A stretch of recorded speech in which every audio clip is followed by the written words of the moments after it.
Bom dia, bom dia. Bora para a nossa aula de número 18 do nosso desafio de 31 dias de provérbios. Tá partindo para o final já, né? Hoje a gente vai falar sobre a sabedoria nas palavras, nas decisões. Sabedoria nas palavras, nas decisões. A gente falou sobre isso nas aulas anteriores, né? Alguma coisa sobre isso. Esse versículo aqui ele trata mais a fundo sobre essa questão. E do versículo 1 até o versículo 3, que é o que a gente vai ler primeiro, vai falar sobre o isolamento e a busca egoísta. Vamos ler o versículo 1 até o versículo 3. 1 ao 3.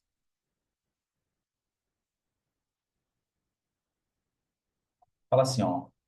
Busca seu próprio desejo aquele que se separa. Ele insurge-se contra a verdadeira sabedoria, não toma prazer o tolo no entendimento, senão em que se descubra seu coração. Vindo o ímpio, vem também o desprezo e, com ignominia, a vergonha. Então, esses primeiros versículos aqui, né, eles abordam o perigo de estar isolado, e esse isolamento ele vai sendo motivado por interesses egoístas. Então, muitas vezes o fato de nos tornarmos pessoas egoístas, nós acabamos nos isolando, nós acabamos nos afastando das pessoas. A gente sempre tem falado aqui sobre a questão de escolher muito bem, né, as pessoas que vão estar ao seu redor, e a gente tem que tomar cuidado também para a gente não chegar ao ponto de ser egoísta e de se afastar completamente das pessoas, tá? Nós somos seres que precisamos de contato, né? Nós precisamos de convívio, nós não somos seres isolados, nós somos pessoas que precisamos desse contato humano mesmo. Então, quem escolhe afastar-se da convivência saudável frequentemente rejeita conselhos de sabedoria. A gente entende, né, que a sabedoria ela está nesse convívio de aprender a lidar com as pessoas, de aprender a conviver com os diferentes, né, que todos nós somos diferentes uns dos outros. E isso vai formando o nosso caráter, isso vai formando o nosso comportamento, né? Então, quando a gente faz essa opção de se isolar, de se afastar, né, isso faz com que a gente tenha uma visão limitada. Então, se eu quero aprender, se eu quero crescer, eu preciso de convívio. Volto a falar daquela questão de pessoas que às vezes não faz sentido estar perto da gente. Por isso que eu falo sempre de sentar em mesas diferentes, de frequentar lugares diferentes, de conhecer pessoas diferentes. O versículo 2 ele vem e ele critica o tolo que não busca esse entendimento, né? E apesar dessas opiniões próprias, né? O tolo ele acaba se isolando. Então esse comportamento ele demonstra o orgulho, a falta de humildade, a característica que impede o crescimento pessoal e também a harmonia nas relações. Porque se eu estou buscando esse crescimento, eu preciso me conectar com outras pessoas, eu preciso aprender, eu preciso saber quem são as pessoas que eu posso confiar, que eu não posso confiar, qual o tipo de pessoa que pode estar ao meu redor, quais são as pessoas que eu estou atraindo. Então, ele chama a atenção sobre esse perigo desse isolamento motivado por interesses egoístas. Do versículo 4 até o versículo 8, ele fala sobre o poder das palavras. 4 até o 8.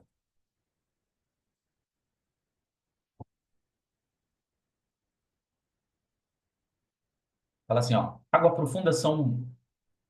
profundas são as palavras da boca do homem, e ribeiro transbordante é a fonte da sabedoria.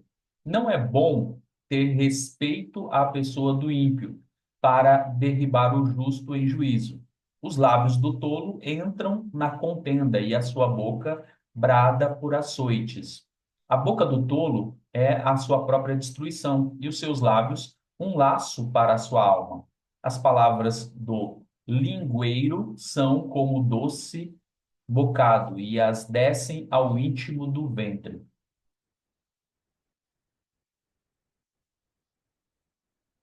Esses versículos aqui, né, aqui essa palavra, elas são comparadas a uma fonte. Então, algumas palavras têm profundidade que trazem nutrição, né? Outras, elas já são superficiais e são destrutivas. Esse capítulo aqui, ele alerta sobre o uso prudente da fala, né? Como no caso de fofoca, de calúnia, de difamação. São palavras que se infiltram profundamente nos corações e causam danos duradouros. Por isso que a gente tem que ter controle das nossas palavras, por isso que a gente tem que aprender a nos conter, a ouvir ou a ver alguma coisa e reter para a gente, né? Em vez de ficar transmitindo notícias, às vezes que a gente não tem certeza, ou alguma coisa que você viu de fato, mas que não vai agregar em nada, não vai é, produzir nada. Você está falando, está comentando, e às vezes a gente tem aquele desejo, aquele vontade de, poxa, você viu fulano, o que que aconteceu? Você viu ciclano? Ah, você viu a fulana lá, o que ela fez? Você viu o que está acontecendo na vida dela? E são palavras que são tolas, que são destrutivas, que não vão agregar em nada a gente ficar passando informação da vida das outras pessoas, né? É uma coisa que eu gosto de falar, né?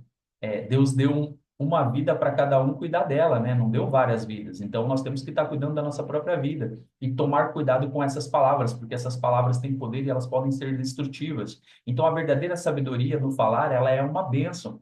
Ela edifica, ela traz vida, enquanto a fala precipitada ou a fala enganosa, ela pode criar conflitos e pode criar divisões, né? E as palavras têm poder naquilo que a gente fala. E tem que entender o que que a gente está buscando, o que que a gente está querendo. Do versículo 9 ao 13, ele fala sobre a justiça e a imparcialidade. Você pode ver que são várias informações, né? São vários insights ali que a gente vai tirando de cada versículo que a gente vai lendo. Versículo 8 fala: As palavras do lingueiro são como doce. Esse aqui já foi, 9. Também é do 9 ao 13. Também o negligente na sua boca é irmão do desperdiçador. Torre forte é o nome do Senhor para ela, é o nome do Senhor. Para ela correrá o justo e estará em alto retiro. A fazenda do rico é a sua cidade forte e com o muro alto na sua imaginação. Antes de ser quebrado, eleva-se o coração do homem, e diante da honra vai a humildade.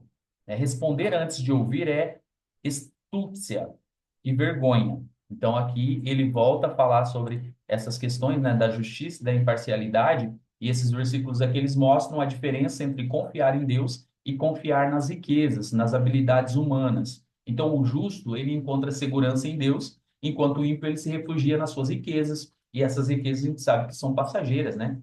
Quando você morre, você não leva nada, você não leva posse, você não leva bem, você não leva dinheiro, você não leva troféu, você não leva diploma, você não leva nada. Não adianta, você não consegue levar.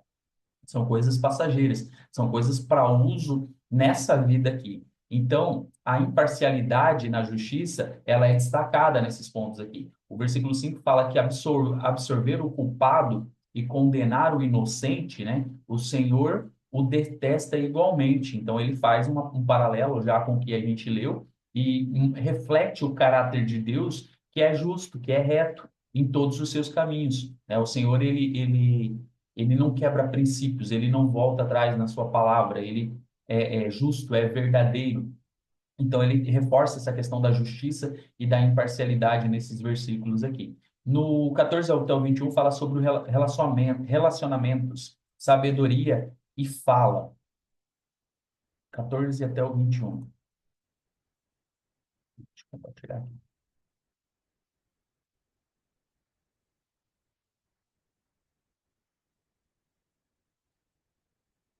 O espírito do homem aliviará sua enfermidade, mas o espírito abatido, quem o levantará? O coração do sábio adquire o conhecimento, e o ouvido dos sábios busca a ciência. O presente do homem alarga-lhes o caminho e leva-o à presença dos grandes. O que primeiro começa, o seu pleito justo parece, mas vem o companheiro e o examina. A sorte faz cessar os pleitos e faz a separação entre os poderosos. Ah, a sorte dá. O irmão ofendido é mais difícil de conquistar do que uma cidade forte, e as contendas são como ferrolhos de um palácio. Do fruto da boca de cada um se fartará o seu ventre, dos renovos dos seus lábios se fartará. O versículo 21 fala que a morte e a vida estão no poder da língua, e aquele que ama aquele que a ama comerá do fruto. Esses versículos aqui que a gente acabou de ler, né, destaca a importância da comunicação dentro dos relacionamentos, e aí não é só relacionamento conjugal, né, relacionamento com as pessoas na vida de uma forma geral. O versículo 19, ele até adverte que uma ofensa pode criar uma barreira difícil de poder romper, e é semelhante a portas trancadas de uma fortaleza, né? E por outro lado, a palavra sábia, ela pode trazer cura, ela pode trazer vida, ela pode trazer restauração. Então, o poder da língua, seja para o bem ou seja para o mal, é uma das maiores lições desse capítulo aqui, desse Provérbios de número 18, né? Mostrando o poder que nós temos na nossa boca, o poder que nós temos através das nossas palavras. Então, você tem o poder, né, de edificar o seu casamento, de edificar a sua vida, ou você tem o poder de destruir o seu casamento, destruir sua vida, destruir os seus relacionamentos, dependendo de como você usa as palavras. Provérbios adverte muito sobre essa questão de aprender a usar, de aprender a manusear as palavras, de aprender a, a, a, a se beneficiar disso, né? De alguma forma, né? Porque você pode tanto edificar quanto você pode destruir algo através das suas palavras, através da sua língua. Quem nunca perdeu, de repente, uma amizade por causa de alguma coisa que falou? Porque não conseguiu conter muitas vezes a língua ali, porque viu alguma coisa, porque comentou com outra pessoa sobre aquela pessoa, depois ela descobriu, aí a pessoa ficou brava porque ficou sabendo que você estava falando dela. Quem nunca, às vezes, não conseguiu conter a língua na boca? Acho que todo mundo, em algum momento, passou por isso. Mas a mesma coisa aconteceu, de repente, quando outra pessoa fez isso, né? Você cortou o relacionamento com aquela pessoa porque você descobriu que ela estava falando de você de alguma forma, né? Eu não estou dizendo que é, é uma coisa comum, não deveria ser, né? Mas quando a gente vai estudar esses versículos aqui, a gente vai entendendo que a gente precisa aprender a controlar, a segurar a nossa língua na nossa boca, né? Hoje, se a gente parar para analisar, dependendo do que o presidente da República aqui do Brasil fala, ele pode causar um desconforto internacional, ele pode destruir o Brasil, dependendo do que ele falar hoje, né? Porque pode causar um desconforto diplomático. O dólar pode subir ou o dólar pode descer, dependendo do que ele falar. A economia do país, ela pode melhorar ou ela pode piorar, dependendo do que ele falar, dependendo do discurso, né? Então, a gente vê o poder que essas coisas têm. Aconteceu isso essa semana, né? Nesse momento de taxação, né?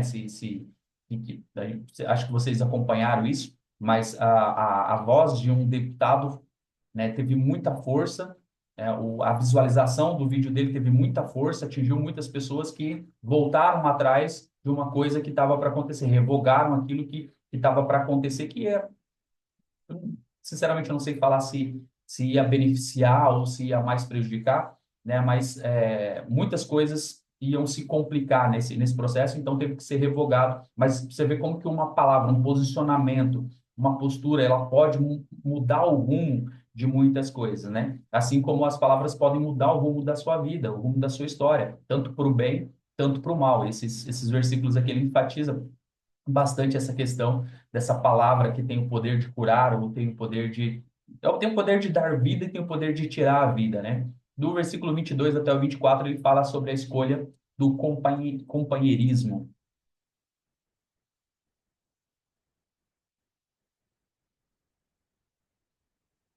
O que acha uma mulher, acha uma coisa boa e alcançou a benevolência do Senhor. O pobre fala com rogos, mas o rico responde com durezas. O homem que tem muitos amigos pode congratular-se, mas há amigo mais chegado que irmão.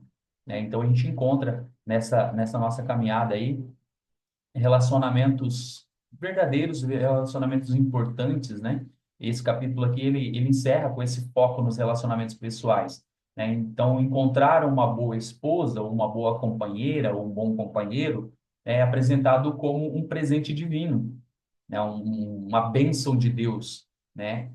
Esses versículos aqui, eles mostram a importância de discernir entre boas escolhas conjugais e até mesmo os relacionamentos construídos em amor e sabedoria.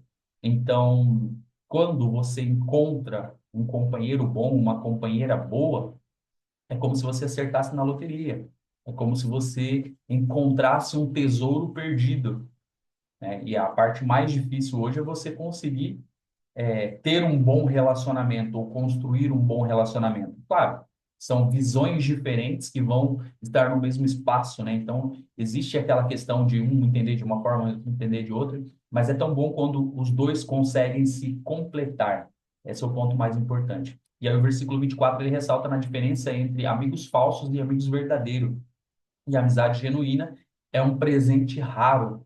Um verdadeiro amigo pode ser tão próximo quanto um irmão, né? Pode te ajudar até mais, às vezes até do que alguém da sua família, do que até mesmo um irmão, né? E tem muitas pessoas que também não têm irmãos e encontram essa irmandade em amigos, né? Eu acredito que você também, assim como eu, já encontrou amigos que viraram irmãos, né? Você fala assim, poxa, essa pessoa, ela se conectou tanto, né? Ela é tão parecida comigo, ela é tão companheira, que mesmo que não seja meu irmão de sangue, eu acabei adotando essa pessoa e transformei essa pessoa num irmão. Aquela pessoa que você tem alegria em encontrar, aquela pessoa que você tem alegria em conversar, em pedir conselhos, aquela pessoa que você ajuda também sem medir esforços, e aquela pessoa que te ajuda sem medir esforços, ela está presente o tempo todo, ela está preocupada com você, ela liga, ela quer saber o que está acontecendo, ela celebra com você as novidades, né? A gente tem muitas pessoas, às vezes, no nosso redor também que se preocupam bastante, mas quando você começa a crescer, quando você começa a conquistar algumas coisas, essas pessoas não se alegram, elas se afastam, elas falam de você. Em contrapartida, tem essas pessoas que se tornam irmãos, que se celebram, se alegram junto com você, elas estão presentes naqueles momentos de glória, naqueles momentos de celebração, mas elas estão presentes também nos momentos de dificuldade, falando para você, olha, eu estou aqui, se precisar, pode contar comigo, você vai sair dessa, nós vamos sair. E o amigo, ele não é aquele que fala só aquilo que você gostaria de ouvir, né? O amigo verdadeiro é aquele que te corrige no momento em que você não está percebendo. Às vezes a gente fica até bravo, né? Mas o amigo verdadeiro é aquele que fala a verdade para você, é aquele que te alerta, é aquele que te chama a atenção quando é preciso. E esse é papel do amigo verdadeiro, e esse amigo, ele é mais chegado até do que um irmão, aquele amigo que conhece a tua vida, que torce por você, mas que quando vê que você está pisando na bola, vai lá e chama a sua atenção também. Isso é importante, é muito bom quando a gente tem esse tipo de amizade, porque vai nos corrigindo, vai nos disciplinando, como falamos nos capítulos anteriores, e a gente precisa de pessoas assim na nossa vida, mas são poucos, tá? É um, dois, talvez até três no máximo. Você não vai encontrar muitas pessoas dessa forma. Muitas pessoas querem o seu bem, mas nem todas as pessoas querem que você fique melhor do que elas, tá? A gente precisa entender quem são as pessoas que a gente está trazendo para o nosso círculo de relacionamento, né? E quem são as pessoas que a gente pode confiar, abrir nossa vida, e quem são as pessoas que são estratégicas, né? São pessoas que é, que são necessárias em determinadas áreas da nossa vida para nos ajudar em algumas coisas, mas elas não vão ultrapassar aquele campo. Então, esses capítulos aqui, eles falam sobre essa questão muito forte aqui do poder da palavra e do poder do relacionamento. O relacionamento, ele pode abrir portas, mas ele pode fechar portas também. Eu vou compartilhar as atividades aqui e a gente abre para um bate-papo aí. Fica de tarefa para vocês aí uma reflexão, né? Avaliar o uso das suas palavras, perguntar se elas têm edificado, trazendo vida ou promovido harmonia, ou ao contrário, né, causando algum mal, algum conflito com as outras pessoas. Principalmente você que trabalha com o público, você que trabalha com pessoas, né? Eu sempre falo sobre isso. Não é o que você fala, é como você fala, é como você coloca as palavras. Então, a forma como você coloca as palavras pode convencer as pessoas ou pode criar uma barreira entre você e as pessoas. Então, avalie o uso das suas palavras, reflita sobre as suas palavras, né? E fica como tarefa prática para você durante a semana, antes de responder ou antes de reagir a qualquer coisa, faça uma pausa de pelo menos 5 segundos ou faz o contar até 10, né? Conta até 10 ali em pensamento e use esse tempo aí para você considerar a sua resposta, né? E se a sua resposta reflete sabedoria, se ela reflete amor, se é realmente necessário você responder, né? Ou você pedir para responder depois. Às vezes a gente quer responder na hora e às vezes você não precisa responder na hora. Às vezes você precisa ficar quieto ali e responder depois com uma longa reflexão sobre como você vai responder. E é assim que a gente busca esse direcionamento, né? Busca essa sabedoria de Deus para poder colocar as palavras certas no lugar certo para edificar, né? Então, a nossa função, nossa obrigação, buscando conhecimento, buscando sabedoria, buscando a presença de Deus, é edificar as outras vidas através da nossa palavra, é abençoar as pessoas, é transmitir essa bondade, esse amor, né? Não ao contrário. Então, se for ao contrário, nós não estamos sendo sábios, nós estamos sendo ímpios, nós estamos sendo tolos. Então, use muito bem as suas palavras para edificar a vida das outras pessoas. E aí eu abro para você comentar, para você falar alguma coisa ou tirar alguma dúvida ou colocar alguma pergunta no ar aí. Um de cada vez. Bora lá, só abrir o microfone.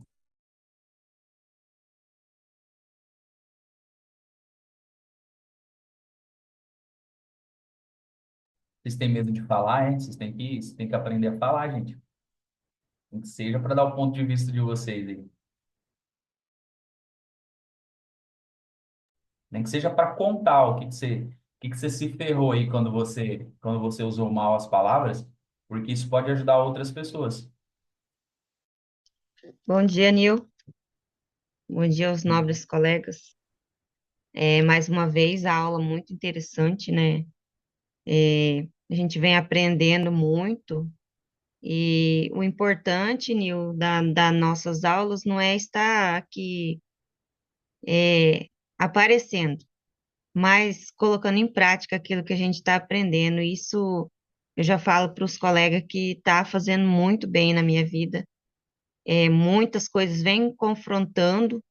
é, Errei já algumas vezes, alguma situação que eu aprendi, mas não vou errar mais, quero aprender mais e quero colocar mais em prática. Isso é importante, né? Aprender com os erros. Essa é a melhor parte. A gente não vai acertar sempre. E é onde a gente vai fazendo os ajustes. E o que falou hoje, né, sobre as palavras, é muito importante. Às vezes a gente vai errar muito com as palavras. Muito, muito, muito. Só que a gente tem que ter essa capacidade de entender que a gente errou e voltar atrás. A gente não pode recolher as palavras que foram lançadas. Isso aí não tem como. Né? As palavras lançadas ao vento, elas vão embora. Não tem como você retirar essas palavras. Mas você pode tentar consertar. Em algumas situações é difícil. Dependendo do que você fala, você vai magoar a pessoa. Você pode até pedir perdão, você pode até voltar atrás, mas às vezes vai ser só o tempo que vai curar aquela cicatriz que foi causada ali através da palavra. As palavras machucam, tá? Machuca muito mais do que a força, muito mais do que você apanhar, do que você levar um tiro. As palavras machucam muito, então a gente tem que tomar muito cuidado. Esse capítulo aqui, ele traz essa questão aí, né, sobre... Vai estar falando novamente em alguns outros capítulos aí sobre isso, mas que fique reforçado, né, do poder que as palavras têm, que é tanto de edificar, tanto de construir algo sólido, como de destruir, derrubar mesmo. Então, é interessante. Você errou? Ok, normal, todo mundo está passivo de erro. Volta atrás o mais rápido possível. Não é feio voltar atrás, não é feio, pelo contrário, é nobre. É questão de sabedoria você poder voltar atrás, você pedir perdão, você pedir desculpa do que você falou e buscar consertar aquilo. Errou, errou, não tem o que fazer. Já foi lançada a palavra, já falou, já reclamou. Ok, agora volta atrás, né, e tenta consertar aquilo, tenta colocar uma pedra em cima e seguir a partir dali. Já foi lançado mesmo, agora refaz aquilo que você faz o que for possível dentro do que está ao seu alcance ali e refaça tudo novamente, mostre com atitudes que não era aquilo que você queria dizer. Dúvidas, perguntas? Nada? Bora para mais um dia, então? Bora, bora. Bora lá, que Deus abençoe a vida de vocês e usem bem as palavras no dia de hoje. Tchau, tchau. Até a próxima aula.